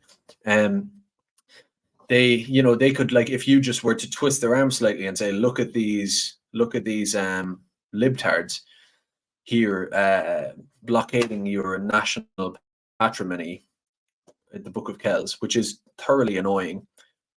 And it's complicated because the Book of Kells is used by Trinity to make money, which it should be. It should be in the National Museum. So in that sense, I don't really care. And in another sense, it's just an object. But if I were a Zionist, I could see an opportunity. It's perfect. The Book of Kells, Irish heritage. It's being held hostage by these transgenders, these European elite babies, foreign, and all these others, right? Bunch of, like, clowns. It's being held hostage by them. They're open borders, and these other guys are energized. They have the numbers and all of this kind of stuff, and they have a major online game, which we do on Twitter and all that. We dominate, Larry. I mean, you have this force there. If it could be tapped into, you could create this kind of. It wouldn't be a bunch of people in, we wouldn't have to send a bunch of Jewish Israeli Zionist activists to stand there and counter protest these liberals. You could have this other, because of course that'd be like 5 people standing there, looking kind of silly. But there's this fertile ground for this to create this kind of thing. And that's not to say that the Irish nationalist movement is easily puppeteered or whatever. I'm just saying, if I were a Zionist from the outside looking in, and they do have a lot of political activists and stuff, they're sharp with this stuff. If I were one of them looking in, that's what I would be doing. Put it that way. That's what I would be doing. I would say that is if we're looking for who on earth in this country could be sort of is in the right position to be a natural opponent here, you would say, yeah, it's the nationalists. And just, I resist that. I'm like, you don't have to be a pro-Palestine fanatic or a kind of a all about that all the time. That doesn't have to be your gig. But what you could do is just not partake, whether that's tomorrow in a direct sense, as in don't pay no attention to it. And just in general, politically, look, at the end of the day, the Book of Kells will be fine. It's in there. A few American tourists can't see it for a while and get fleeced in order to see this book behind the glass cage. Not the end of the world, right? I mean, look at the state of our country in general. This is a total clown show, really. And personally, I agree with the basic premise of what they're opposing. But I just think it's important. Here's the other thing, by the way, right? If you were looking at the Irish nationalist, conservative, whatever, right, you would also see, so like I say, it's fertile ground because for the cultural reasons, right? But then on top of that, and again, I'm not trying to be overly critical, but you would go, well, what's the premier right wing sort of that kind of go to publication in Ireland for those people that we might potentially see as something we can instrumentalize? Uh, who edits the premier publication on that stuff? It's a guy who's a so-called friend of Israel, Zionist friend of Israel, whatever, McGurk, who writes articles somewhat against immigration sometimes and against forced secularization, decathical, I can't say the word, whatever the word is, secularizing Irish schools and all that by force. Someone like David Quinn, friend of Israel, all these people historically were embedded into what was seen as the Irish right, and a lot of them are still around. So, or Mark Humphreys, this kind of counter jihadist, like there is this kind of big wing kind of still around a little bit. So again, if I were saying, I'd go, well, we have some men on the ground, and we have a grassroots movement, like at the top level, kind of organized, or like influencers, we'll say. And then on a grassroots level, we have two cultural forces that inherently don't like each other. So why not, why not do that? Why not start this kind of culture war or whatever? Just like with the frat bros with their Israeli flag hidden a little bit in the US, giving these white lads in university campuses a rare free pass to oppose the liberals or something like that. But just this once, that kind of thing. I'm not for it. So it's not like I'm advocating for everyone in the nationalist right in Ireland to become an ardent, whatever people say, third worldist or pro, like making Palestine their big thing or whatever. I just say, just don't get caught up in this thing. If you want to, just neither way, fine. Or if you, look, I'll criticize like the state of a lot of these people. Like it is repulsive, the student union leaders and stuff like that. Point fun and enjoy the show and all that kind of stuff. But in terms of actually anyone who's like, come on, let's go oppose these, or whether that's online or whether it's in real life in Dublin or whatever, it's just, don't be used for that. That'd be my take just in general. So that's just for what it's worth, let's say.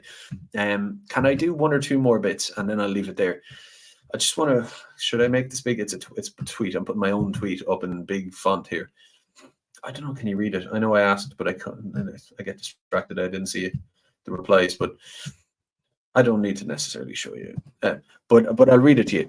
It's just an observation about a mentality in Ireland, and I don't want to disrespect anyone. I put out this tweet and I got replies, and there's a point to this. And it's kind of interesting just to begin with, I think, which is why I posted it. So, the way there's 2.3 billion spent, whether it was 22 or 23, and that was one of the bigger years for it because of Ukrainians, but they spent that much, and the applications are big now and it's growing and all that. So I think it's reasonable to use that high number. It's at least an example that they spent it, and they probably will spend it again in a year. 2.3 billion on plantation, asylum seekers, IPO applicants, whatever they are, IPAs.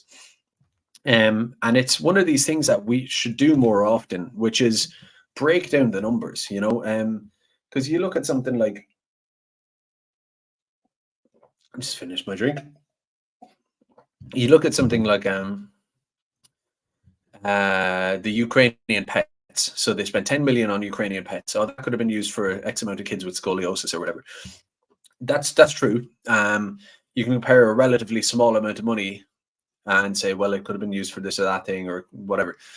But the big numbers matter more, clearly, in a sense, proportionally, to state the obvious. But something like 2.3 billion is serious money. And I basically sat down and I've done this for weeks, kind of been thinking about it. 2.3 billion in these fake asylum seekers. And you could grow this number, by the way, if you wanted to. You could look at the amount of translation services that, not just for these asylum seekers, but a lot of the legal immigrants that really shouldn't be coming here either. Translation, they say 6 billion for NGOs. It's not a lot of that is Meals on Wheels and stuff, but I don't know. That's another project for intrepid researcher. If you ever want to try and calculate the real number, how much goes towards replacement NGOs, liberal NGOs, whatever, political NGOs. what is it, probably $1 billion or something. A lot of money, a lot on that, a lot on translation, a lot on all sorts of, so you could pull in all sorts of second and third order costs as well. So this number could be far higher, but let's just go with the most egregious, which is just straight up spending 2.3 billion on largely fake asylum seekers. I think they're all fake in effect.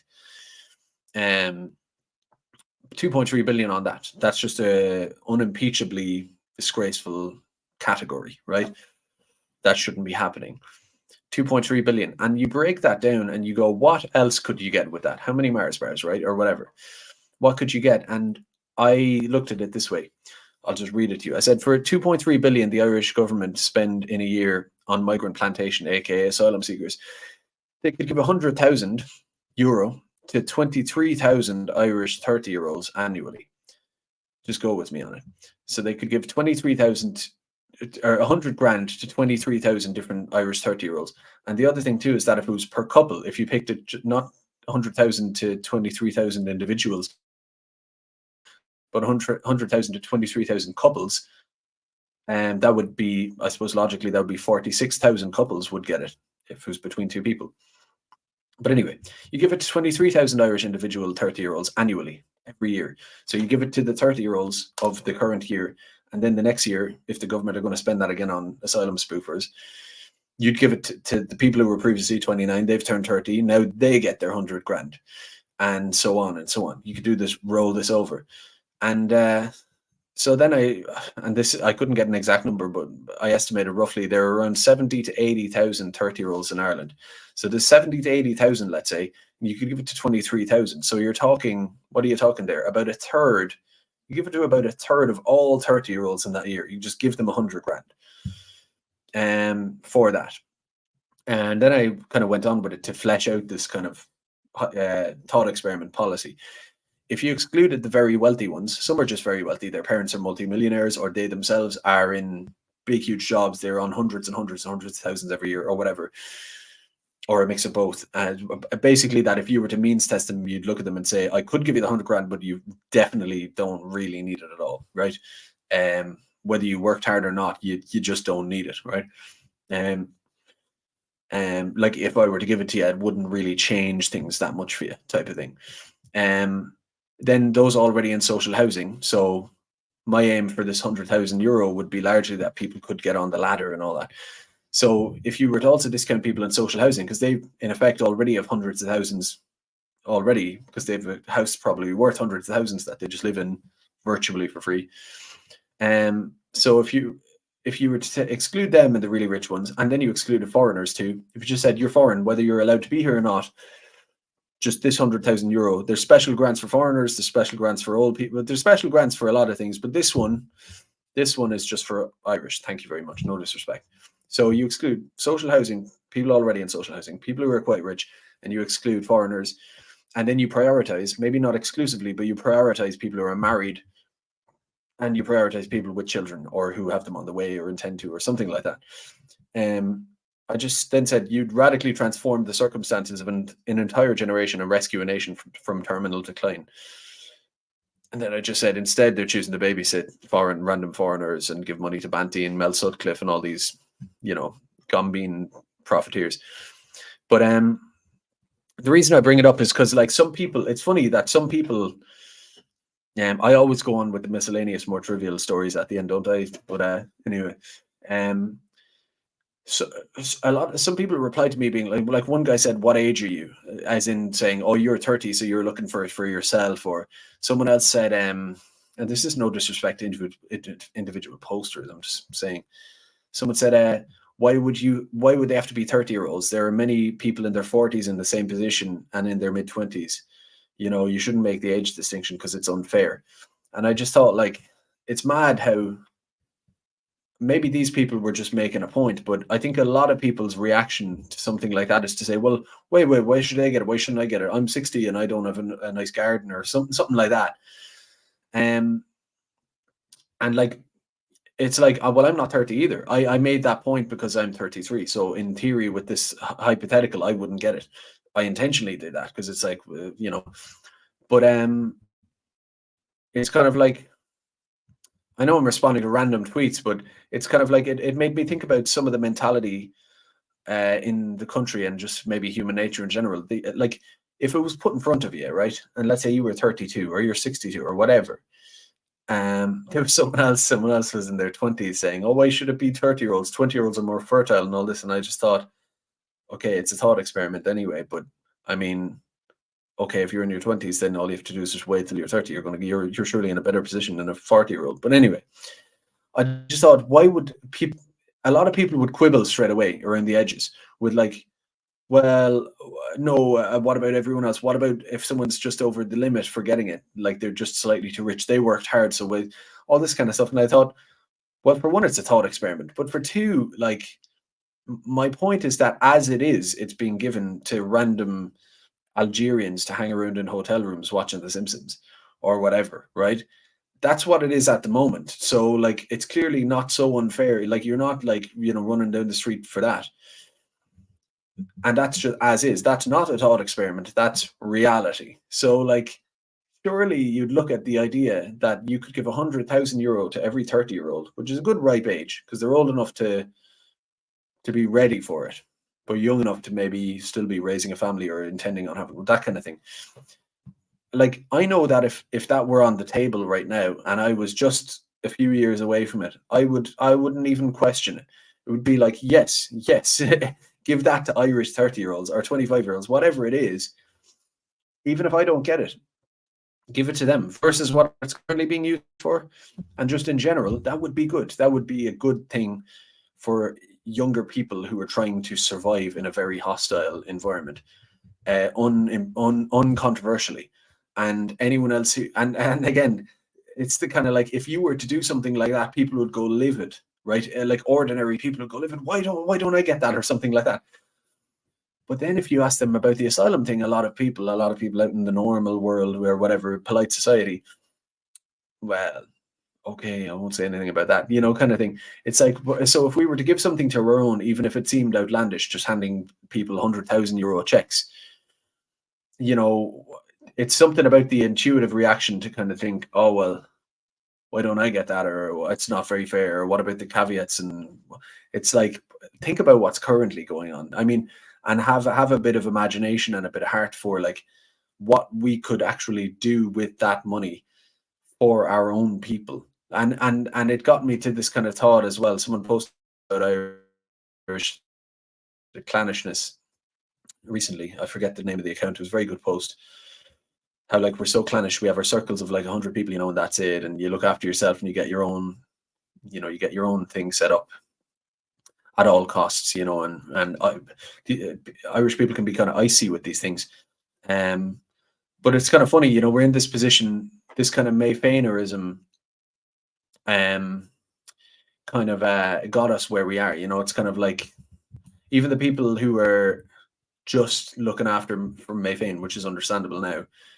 It's kind of like, well, if that goes too far, your own kids and your grandkids will eventually suffer. Kind of, it's kind of like the scattered pack versus the united pack. It just got me thinking. I know a lot of people would react to something. Their first thing is to be like, 100 grand to 30-year-olds. What? No way. What about me? I'm 50 or whatever. Um, Whereas it's like, I think the attitude to that, even though it's a thought experiment, should be like, my God, that's how much we're spending on asylum spoofers. I would give that to 30-year-olds or 25 or whatever. If it was going to Irish people in some responsible way, even if it was to a group that excludes me, but in general, the theory was for the right reasons, then I would support it in a heartbeat, no bother. Um, Rather than some other alternative, or it's just one of those things. But it's mad, isn't it? 100 grand like that. And the thing is as well, I'll defend it a bit more, even though it's a thought experiment, is that some people could say, well, you can't just print 2.3 billion euro and sort of spend it on like lollipops. The money is hypothetical. It doesn't really, it's just coupons. And so there's a question of, you can't just print money and expect it to be translated into real world goods and capacity. It doesn't really work like that, this kind of magical thinking. But in a sense it does, because that 2.3 billion is currently being spent on asylum spoofers, which is food, accommodation, electricians, welders, you name it, everything to renovate. A lot of it goes towards renovating and appropriating property. and putting them up and all of that. So it's kind of like that. It's not just a random 2.3 billion. It's 2.3 billion that's already being put into accommodating human beings. So the 2.3 billion correlates or directly actually with the very things you would more or less need to sponsor 23,000 or whatever Irish 30-year-olds or 46,000 couples, sponsor them for the right things, for a house and for living and for bills and whatever it is, let's say, right? It's exactly that which is what the government are spending on, just not Irish 30-year-olds. It's Algerian 30-year-old men. And think about that too. If you would, let's say you were doing that annually, let's say it was 100,000 per couple. Let's say you really made it pro-natal and all that. So you really make it just for couples. So all the singles are angry as well. But you make it just for couples. That would be 46,000 couples. At that point, you're up to basically the majority of people are getting covered by this thing. Like, it's like when you actually stop and think about that amount of money and the capacity that's being spent on, like, you're actually talking about an entire generation being destroyed by the misallocation of resources. And Keith Woods had a big video lately on society and pronatalism and how that works, and it's very good. But and he talked about how there's more to it than money and all this. But the fact is, if you were taking that amount of resources and either funneling it to people or offering them property to the value of that or whatever, or grants or something like that, I mean, it's hard to see how that sheer scale, being able to give 100,000 euro to the vast majority of people who need it at a given age, year in, year out, where it does match capacity for electricians and blocks and builders and cement and all that. It's hard to see how that wouldn't, like I said, radically transform the circumstances of an entire generation, rescue a nation from terminal decline.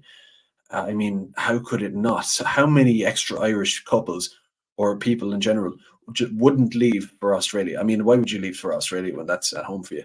And if you somewhat attached it to marriage or kids, how many people who were on the fence or even now would like to, but they can't afford to? How many thousands of people would be like, oh yeah, let's have a kid. Yeah. How many communities would feel safer and more or less alienated and all that? It's crazy the amount of capacity and resources being poured into this project.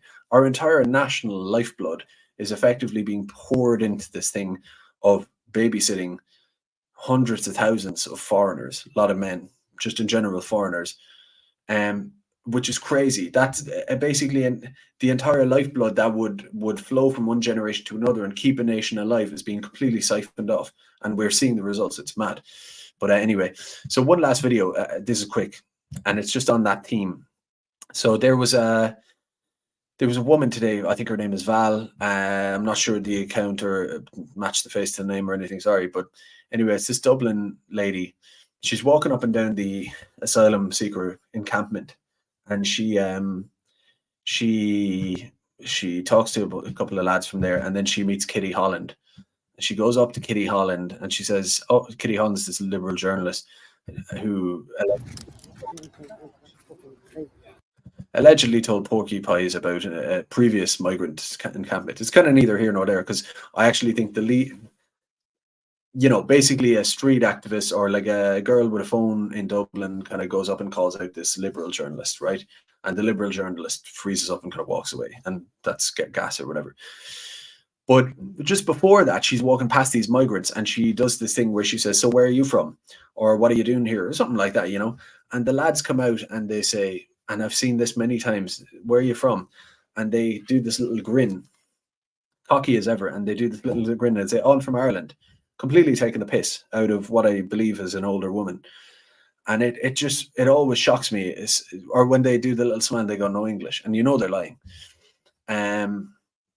It's shocking, because to me, it's like, if I were in a country, let's say you were seeking asylum genuinely, and let's say people in the country were pissed off because of resource pressures, but you genuinely were seeking asylum. You're like, "I'm here because I'm genuinely in danger and I can't live in my home country right now, but I hope to get back there as soon as I can. I don't, all due respect to your country and your hospitality, but I want to go home." You know what I mean? I'm not here for some economic migration. I'm here because of a disaster or something. and so I want to go home, and I understand you're pissed off, and I apologize for the pressures that are on you, and but at the end of the day, my life is in peril, and I hope to be out of your hair as soon as I can, really, because also just for my own personal interest, I want to go home. You know what I mean? So it's an unfortunate situation for me and for you, and I appreciate your frustration, but it is what it is. Look, I'm in a tent. You know what I mean? That kind of thing. Especially with a woman, if I were in some foreign country, flip the situation. If it were an older woman, even if she seemed a bit angry, I think just natural decency is to kind of say, to kind of, be respectful, no matter what the situation, even if the woman is a bit angry. But these lads seem to always not. They go, I'm Irish, and they smirk and they laugh and they brood isn't the word, but they kind of leer. Um, and it's just such a disrespectful thing to say, and it's because they know. I've seen it. We've had interactions before with some of these people and doing interviews and stuff out in the wild, but they'll do the thing of like no English or whatever. Some of them are these fake security guards with like half balaclavas on and no PSA badge. Or they'll also go, I'm Irish, and laughing at you, basically laughing at you, because they're in this position of power where they go, I talk to the NGOs all the time. I see the Taoiseach coming on and saying we're the biggest creators in the whole world, and everyone who criticizes us is a like enemy of the state. They pick up on that, so they know. So there's the cockiness comes from that. That's Almashi gone there. Where he's from? As in, just to tie the points together, is that when I talk about that 2.3 billion, and I know these guys are intense, but they could very easily, they just kind of got a bad roll of the dice at the end of the kind of party. But they could very easily be in a hotel room watching Game of Thrones, right, in the bath. Or they could be in, if the slightly different look, or maybe even in time, they could end up in a house. Because why are all these people in tents and then being moved out to slightly better facilities and then returning like homing pigeons back to a tent, a scally tent outside an office? And when hilariously a fence is erected outside the International Protection Office, they move over to the nearby canal. Why are they doing that? There must be something where they know that, if I'm assuming, if we hang around for long enough, we stick it out here, eventually we'll grind our way through the system. And if you just keep acting dependent and you refuse certain things, you refuse the slightly better tent accommodation, you refuse this, you refuse that, you refuse Rwanda or whatever it is. If you just do that long enough, you will eventually be funneled over into a house. Sooner or later, you'll get the house. And when you get the house, you get the social welfare payment. When you get that, you get the medical card. And when you do that, you might pick up a Nixer on the side once you're set up. And who knows? And you've remittances and bring 20 family over. Then now you have a passport, the whole lot, right? So, something like that. So these people are in this game.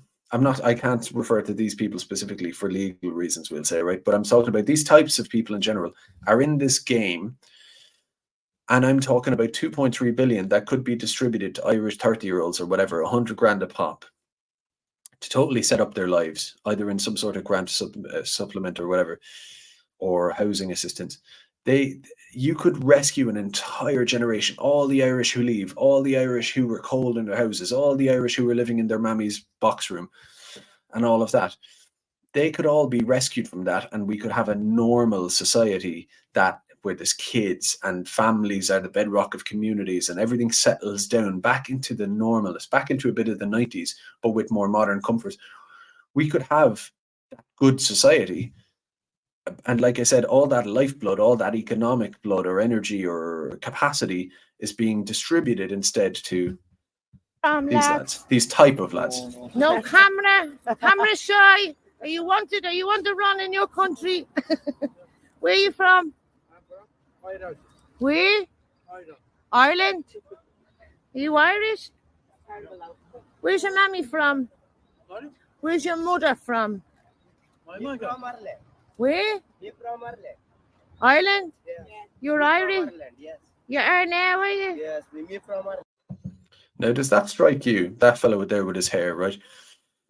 Does that strike you does he come across to you like a poor, you know, you're tired, you're hungry, you're huddled masses, you're or whatever. That's a Emma Lazarus. Let's not go there. But um, does that strike you as a kind of a needy person fleeing a war or whatever? Does that strike you as some, cocky economic migrant, effectively, young fella, right, playing the game? Like, look, I mean, that's the thing. That's the one thing the NGOs and the media, they don't want you to do. They don't want you to believe your lying eyes. They don't want you to just look at what's in front of you and put aside all this jargon and this nonsense. Just look at what's in front of you and use your instincts. That kind of thing. Yes. You are now, are you? Yes, me from Ireland. Okay. Very good Ireland. Very good, Ireland. Oh, it is, yeah. You're not Irish, lads.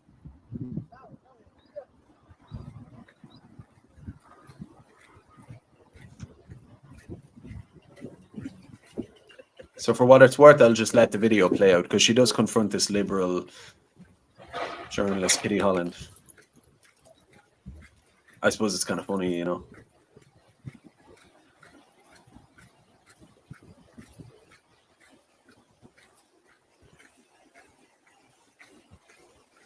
Kishy. Look, Kitty. I know you. You hope you don't start making up any stories now. Say nothing happens to people. Why did you do that the last time, Kishy? Kishy, what do you like? You're always calling us racist and all. Well, here I am. Are you calling us racist, Kitty?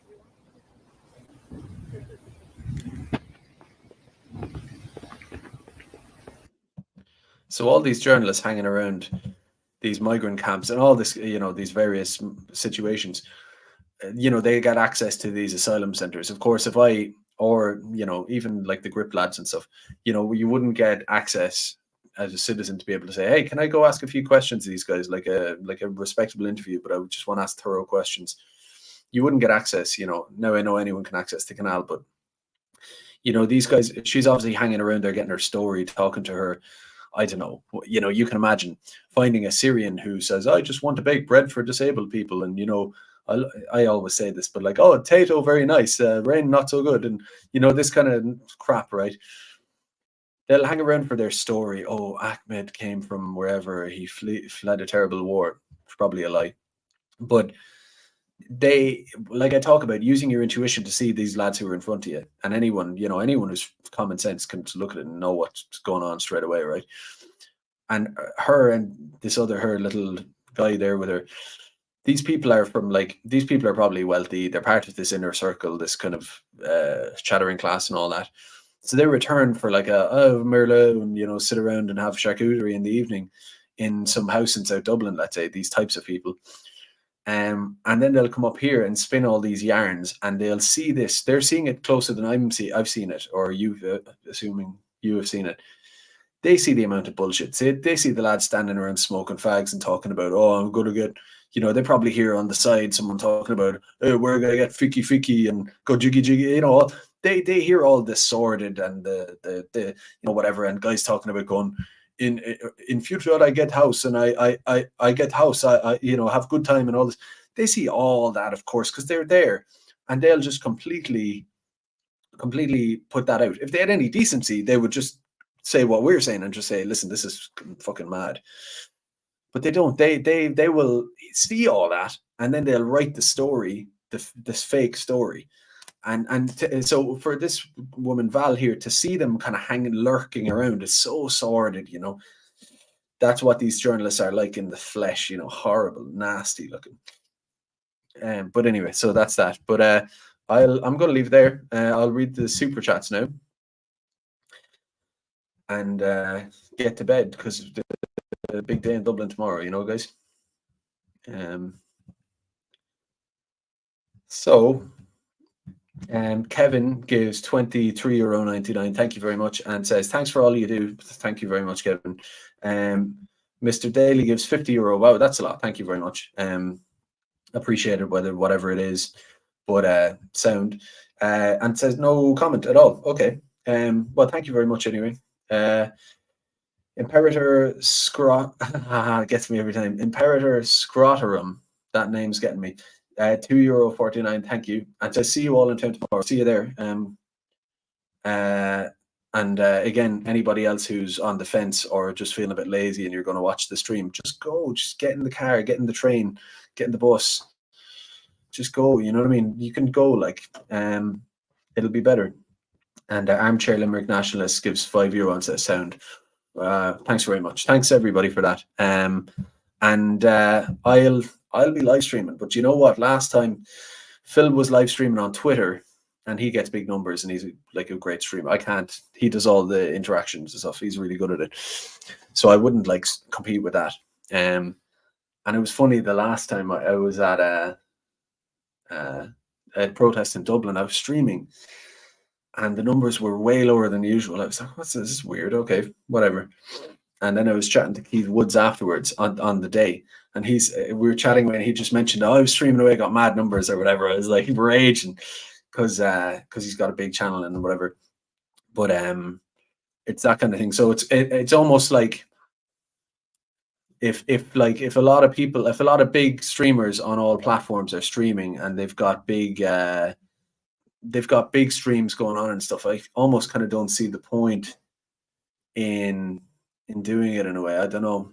It kind of splits everybody's streams up and all that. But and then sometimes I kind of quality issues with the sound and last time I had bad video as well for some reason. But anyway, suffice it to say that I might stream it, live stream it. I may or may not. But either way, it will be available to see. But you should just go, you know what I mean? And yeah, look, I'll leave it there. Thanks very much for watching as usual. Ihawa.